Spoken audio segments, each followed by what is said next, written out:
By this point in a project, you will have explored many options for solutions, and you will have selected the best option based upon specific criteria. Now is the time to work out all the details for the new ways of working. And that means updating our process map to show how work will be done, to solidify new procedures, and to create job aids and references to standardize the work.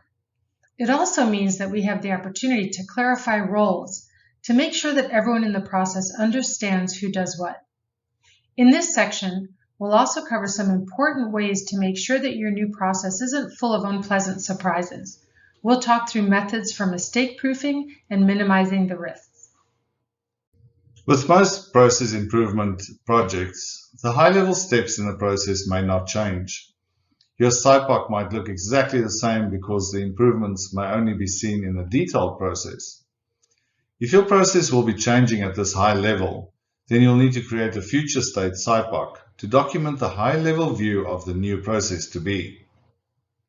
If your project was focused on cycle time, you likely created an as-is or current state value stream map in the analyze phase of your project. While you will expect to see an improvement in the wait time and possibly the work time, you won't be able to update this high-level map until you see the results of the improvement. So you may or may not have changes at the high level of the process, but you will be making changes to the detailed process. This requires that you work through all the details needed to put your selected solution in place. What detailed steps will need to occur? In what order? What are the decision points and alternate paths? We create the future state map in the same way that we created the current state map. So it's likely that our current state process started out on brown paper or on a whiteboard, and then maybe the team decided to formalize it in a flowchart like the one on the right. And after fleshing out the details of the solution, the new process might look like this flowchart on the right. We expect to see fewer steps, fewer decision points and handoffs, and an overall streamlined process. While it's not necessary to formally document the current state map, the map that we create while we are analyzing the process, we do need to formalize the future state maps. These maps will be very valuable for communication, training, and to make sure that everyone understands the new way of working. As you create the future state detailed map, review each step to see where a job aid, a checklist, or a visual aid would be beneficial. Not every step requires detailed instructions, but as you review the future state map, you'll notice many opportunities. Pictures, diagrams, screenshots, they're all helpful job aids to make sure that we reduce the variability or increase the consistency of how the steps are performed. Another tool that can be very helpful when clarifying a new process is the RACI matrix, also called the Responsibility Assignment Matrix. This matrix is used to clarify roles, who does what in the process. This is a very flexible tool and can be used for any type of group effort, whether it's a project or a permanent process. So we can use this tool to clarify roles for planning the holiday Christmas party or for our new improved process. The structure of the matrix is pretty simple. The people involved are listed across the top, and the different steps or tasks are listed on the left. For each step or task, we identify who does what for that step using 5 different options. These options are, first the letter R, that stands for responsible. These people have responsibility for completing the task. They're the creator of the deliverable. There may be multiple people responsible for completing any given task. Next is the A, that's accountable. This is the person accountable for the job in hand who will give approval. This is the buck stops here person who is ultimately accountable to make sure that the task gets done correctly and on time. There can only be one accountable person for each task. Next is the C, that's for consulted. These are the people who should be consulted before action is taken or before a decision is made. However, the C's are not expected to complete the deliverable. And then informed. Those who are informed are the group that get one-way communication to keep them up to date with progress and other messages after a decision or action. You may see this tool written as RACI, R-A-C-I, or as RASCI, RASCI. So what's the difference? Not much actually. RASCI includes an extra option to mark people as supportive. That's the S. This is someone who can provide resources, information, or will generally support you in getting the work done. The most common way to see RACI or RACI used is in this type of tabular form, with the individuals or groups across the top and the list of tasks down the side. Keep in mind that many times a RACI matrix identifies a role, a title, or a group along the top instead of a name. This is a common way to use the tool. But if you have the option, using a specific name is preferred as it creates more clarity and ownership. When we're going to change a process as part of your project, you can use RACI to step through the process and record who is going to be affected by any process change. However, your chart isn't much help unless you keep it up to date, as people do change roles and move into different positions of responsibility during a project. When you don't document who's responsible for what, you risk decisions taking longer because no one's clear who will be having the final say. Blame happens when things go wrong. And the team can end up being overworked because we haven't balanced the work appropriately. We also risk inactivity because when people aren't sure if they should do something, they typically do nothing.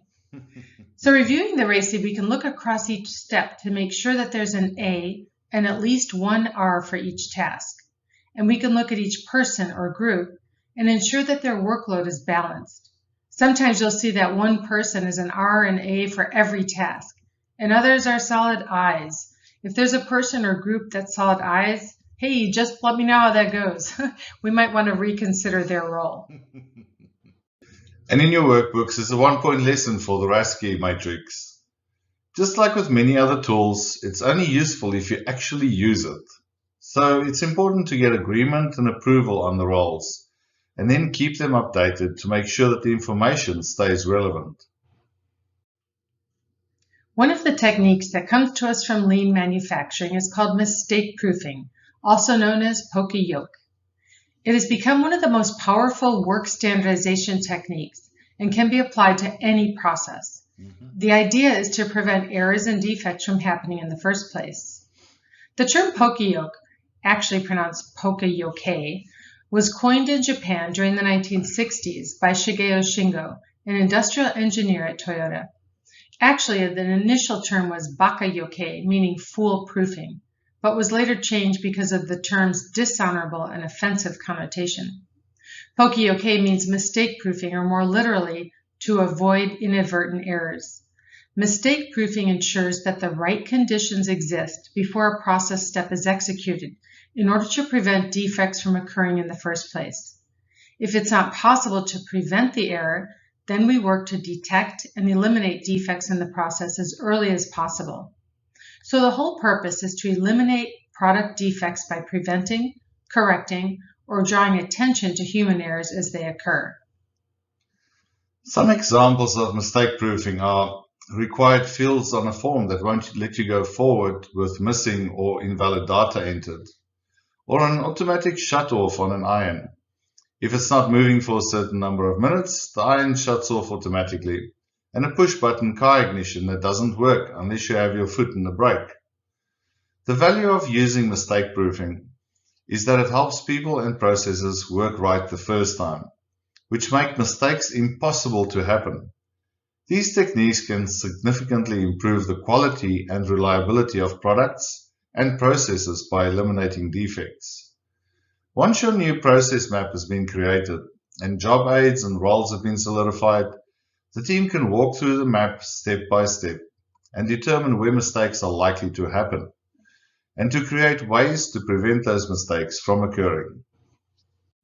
The law of unintended consequences resembles the law of physical science that says for every action there's an equal and opposite reaction. For people without an appreciation for how systems or processes work, and without some understanding of variations in human behavior, most consequences might be unintended.